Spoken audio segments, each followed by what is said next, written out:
Good evening. Today I'm going to be giving you guys a Square technical analysis for July 8th, 2020. And Square, it's a financial technology.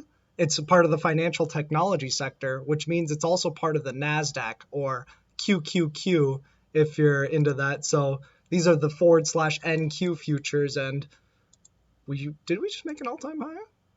Nope, close to an all-time high. But anyways, so Square, it's about mobile payments and it's great for businesses. So I'm a huge supporter of that. So this is kind of what Square looks like. If you've seen it before, maybe you've gone somewhere and it's a small business and they wanted you to pay through the phone. It's the way so you can pay through phones. It's a type of financial technology. And I'm pulling this slide up from a presentation that I did when I was back at college at Hamlin University. Some of these guys here are subscribers to the channel, so thank you.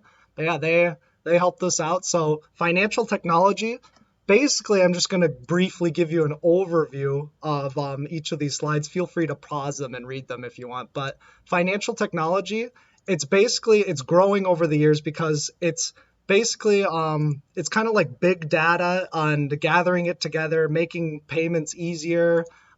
Stuff like Robinhood is financial technology, investment apps like Robinhood. So they're collecting data based off all this financial technology, tons of data. I mean, I think we talked about JP Morgan. JP Morgan has 150 petabytes of data from a fintech, and 1 petabyte is a million gigabytes. Can you think about a million gigabytes? And so Square is one of them. So let's do some technical analysis back to Square. So, whoa, why is that all red? Okay. So basically Square started off basically as low as $8 a share, and it's been growing rapidly recently. And so basically we're going to kind of talk about where it's headed tomorrow, this week, next week, good buy points. Should I buy, hold, sell? So basically, this is a pretty wide industry with lots of potential. Have you seen small caps like FTFT, Future Fintech Group? They've been on a run recently, so it seems to be a very high demand sector right now. So where's Square going to go in tomorrow, the next week, the week after that, a year from now, 10 years from now, 50 years from now?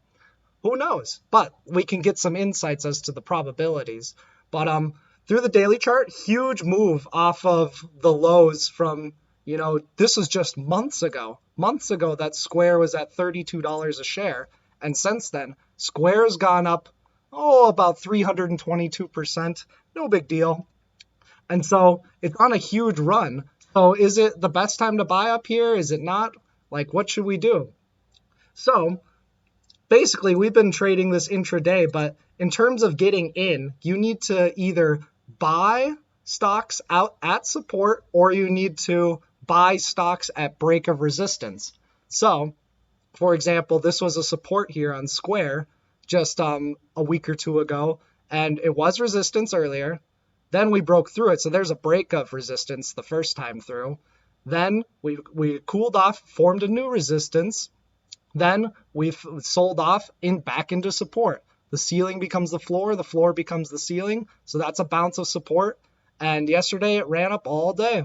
Then today it established resistance. Today we broke out from that resistance, and then we moved higher and higher and higher. And after hours here, it's going up even higher. So if you're looking at levels to buy from, mark your supports and resistances. And if you want to see a video on how I do that, let me know. But basically, you want to buy at support or a break of resistance. Similarly, if you're shorting stocks or buying puts, which I suck at, but basically you want to sell before resistance or you want to sell at break of support, which was right here. So basically, yeah, we traded Square last week and made some good money off of it. But what I should have done was I should have looked at this over here. So I bought Square a couple couple of weeks ago. It was like the second day or third day of the stream, and we took some good profit. We took about $225, but that doesn't matter. But basically, I should have held just a bit longer because I should have noticed this coiling range for a breakout. Remember, we talk about bull flags all the time. This is exactly what you want to see, a nice tight range, pop. And then there you go. That's kind of an awkward candle, but basically, yeah, you want to see a tight range and then a pop. So to be buying up here, it's pretty risky, if you ask me. I mean, you're at risk for a big pullback. Be patient in the market. Sometimes it might take a few weeks or a few months, but stocks generally like to retrace towards the trend.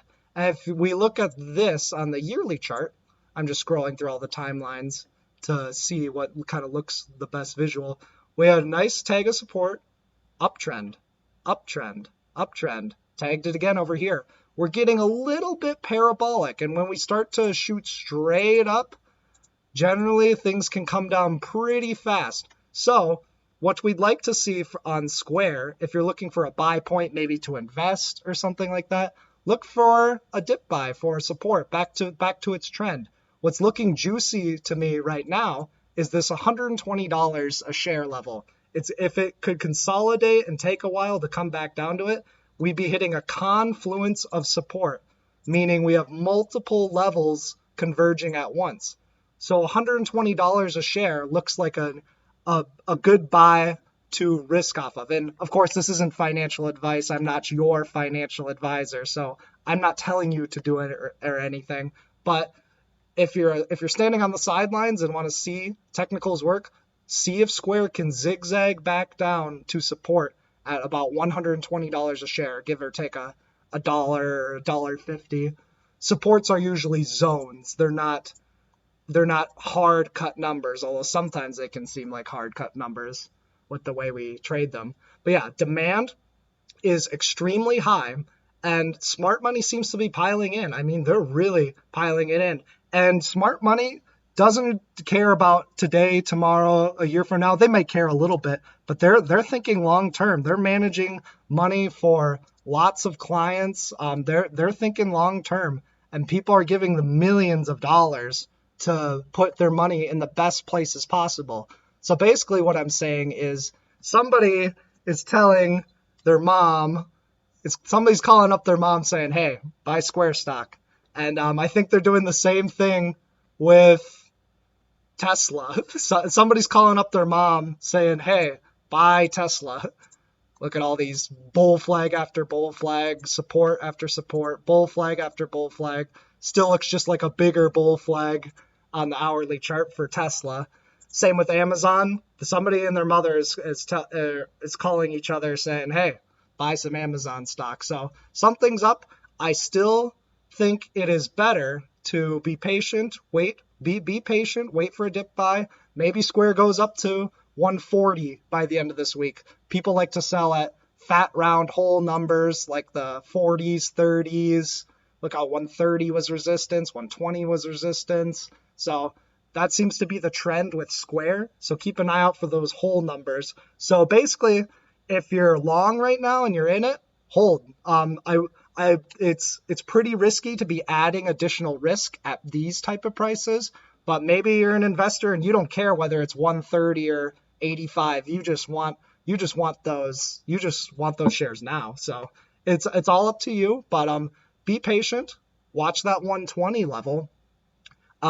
This is technology, so in the long term, the sky is the limit. I mean, there's really no limit to what technology can do with AI, computer programming, all this great stuff. So basically, if you're always waiting to invest sometimes, I'm not saying to buy Square right now, but if you're always waiting too long, the farmer never plants. The farmer never plants if he waits for the perfect weather. So think about it like that. It's more about time in the market versus timing the market if you're really in this for the long haul. And the reason I'm talking about that is because look at this old support back from years ago, or I guess a year ago, 2019, but at $55 a share, tagged it, tagged it, but look, we started to break it on this day right here, and then we started to sell off. But then the buyers reclaimed it right away. Look, it became resistance. Floor becomes the ceiling. And then look, this day we closed above it. They got on top of it. They had a nice square at a nice green day. Then it consolidated in a nice tight range for a while. And look, another bull flag. Sometimes they're tough to spot, but you get this pattern stuck in your head. Tight consolidation range, and then a pop.